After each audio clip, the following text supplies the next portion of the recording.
A Georgia residential purchase agreement is a legally binding contract between the buyer and seller of a home. It covers all of the agreed upon terms, including the purchase price, financing, closing date, and the rights and obligations of both parties.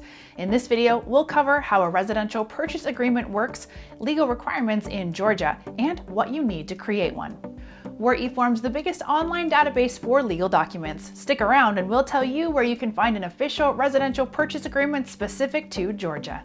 First, let's review how does a residential purchase agreement exactly work.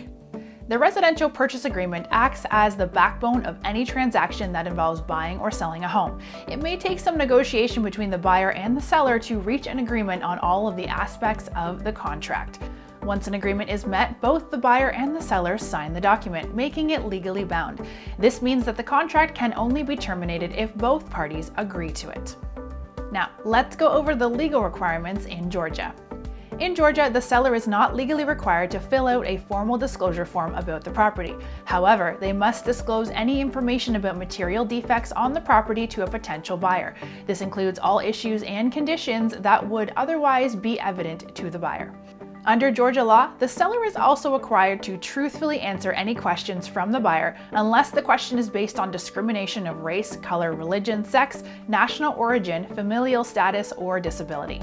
In addition, under federal law, the seller must disclose the property's history of lead-based paint exposure if it was built before 1978. So what should you include in a residential purchase agreement to ensure a successful transaction?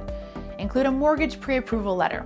A mortgage pre-approval letter is a document from the bank estimating how much it is willing to lend to the buyer based on their credit history, income, debts, and assets. This helps the seller determine whether the buyer is financially credible. Offer an earnest money deposit. An earnest money deposit is a percentage of the offer and provided to the seller as a show of good faith.